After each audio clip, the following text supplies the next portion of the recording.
Mercury is the closest planet to the Sun. As you might expect, that makes it pretty hot, but also, it's pretty cool. One giant leap for mankind.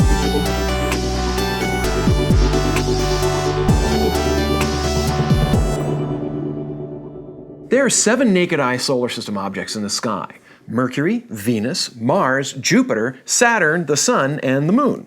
7. Each of them was associated with a god in ancient times. Mercury was the Roman messenger of the gods, fleet of foot. Literally, he had wings on his shoes, and a rapid traveler. To anyone who's seen Mercury in the sky, this affiliation with the swift god is no surprise. Mercury, the planet, moves pretty quickly, visibly changing its position relative to the background stars even after a single night. Despite its speed, the planet never gets very far from the Sun. At best, it can reach a separation of about 28 degrees. That's about 3 times the apparent size of your fist held at arm's length. In 1639, the Italian astronomer Giovanni Suppi used a telescope to observe Mercury, and he discovered it undergoes a complete cycle of phases over time, just like the Moon does. The only way that can happen is if Mercury orbits the Sun and not the Earth. Another checkmark in the column for heliocentrism, which was starting to look better and better all the time. And of course, that's the way things really are. Mercury is the innermost of the planets in the solar system. It orbits the Sun at an average distance of about 58 million kilometers, roughly a third the distance of the Earth from the Sun. That's why we never see it stray far from the Sun. From our viewpoint, its smaller orbit keeps it huddled closer to our star. That's why we see it move so rapidly too. It's closer to the Sun, so the gravity it feels from the Sun is stronger, and therefore its orbital velocity is faster than Earth's. It orbits the Sun once every 88 days. And that's also why we see it undergo phases. When it's between us and the Sun, we're looking at its dark side, and when it's on the other side of the Sun, we're looking at its fully illuminated half. In between, it goes through the same phases as the Moon: crescent, half full, gibbous, and so on. Not that this is such an easy observation to make. Because it never gets far from the Sun, it's always low to the horizon after sunset or before sunrise. When we observe it, we're looking through all of the muck and turbulence in our air, so it's usually pretty fuzzy. Making matters worse, it's a dinky planet, only about 4,900 kilometers in diameter, about a third the Earth's width. One upside to all this is that because it's close to the Sun, it's illuminated fiercely and can be pretty bright even near the horizon. If you ever get a chance to see it, you really should. It's pretty cool. Mercury's orbit is weird. It has the most elliptical orbit of any planet, ranging from 46 to nearly 70 million kilometers from the Sun. When it's closest to the Sun, it receives more than twice as much light and heat as when it's furthest. Mercury's too small and difficult to observe to see surface features on it, which for a long time made it impossible to figure out how long its day is. Astronomers assumed that the tides from the Sun had locked Mercury's spin so that its day was equal to its year, just like our Moon spins once for every time it goes around the Earth. However, in 1965, astronomers used Doppler radar to observe Mercury and directly measure its spin, and they got a surprise. Its day was only 59 Earth days long, not 88, but that's a significant number as well. To be more exact, the actual length of Mercury's year is 87.97 days, and the actual length of its day is 58.65 Earth days. If you divide those two numbers, you see their ratio is almost exactly 2/3. It turns out there's more than one way to tidally lock the rotation of a planet to its orbit. Remember earlier when I said Mercury's orbit is highly elliptical? The tides from the Sun are far stronger on Mercury when it's at perihelion, the closest point in its orbit to the Sun, than when it's at aphelion, the farthest point in its orbit. After Mercury first formed, tides from the Sun slowed its rotation, just like the Earth's tides on the Moon slowed the Moon down as well. But at some point, Mercury's spin slowed to where it was 2/3 of its orbital period. So at one perihelion pass, one side of Mercury faces the Sun. Then, 88 or so days later, it approaches perihelion again. But it's spun 1.5 times, and this means the exact opposite side of Mercury faces the Sun at this closest approach. 88 days later, Mercury is spun 1.5 times again, and the whole thing repeats. It turns out that's a perfectly legitimate, stable configuration, just like the 1-to-1 spin-orbit setup. The way the physics works out, tides like simple multiples.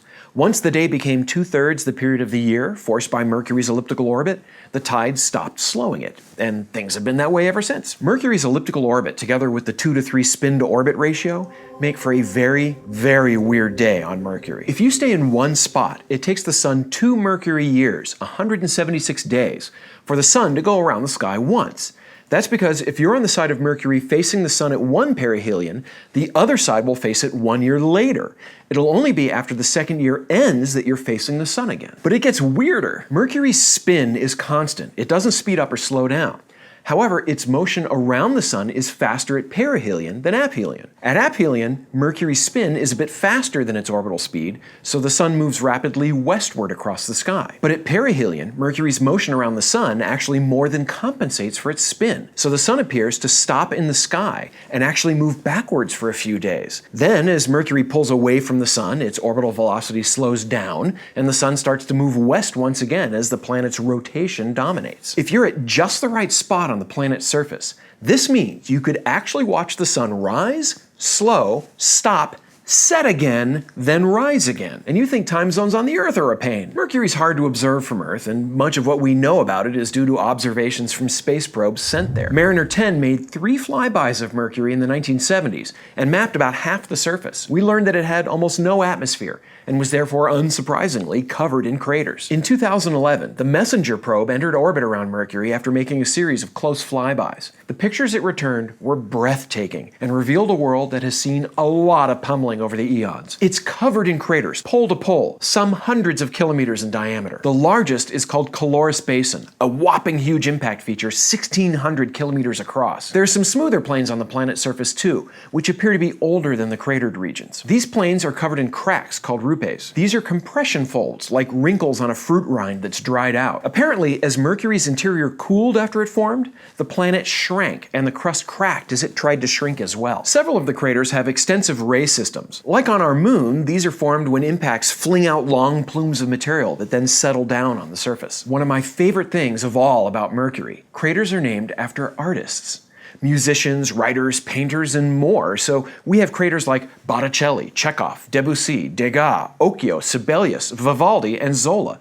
There's even one named Tolkien. Dipping below the surface, we can only infer what Mercury's internal structure is like. But the planet's dense, nearly as dense as Earth. We know the surface is rocky, so to be as dense as it is, it must have a large iron core, far larger in proportion to the planet than Earth's. Mercury's core may reach 3/4 of the way to the planet's surface. Why does it have such a high proportion of iron? Mercury may have formed as a larger planet, then got blasted in a huge grazing impact that blew away the lighter materials that had risen to the surface, leaving behind the denser part. Or maybe the heat of the still-forming Sun vaporized the lighter materials off its surface. Mercury has a measurable magnetic field, which is a bit surprising since it rotates so slowly.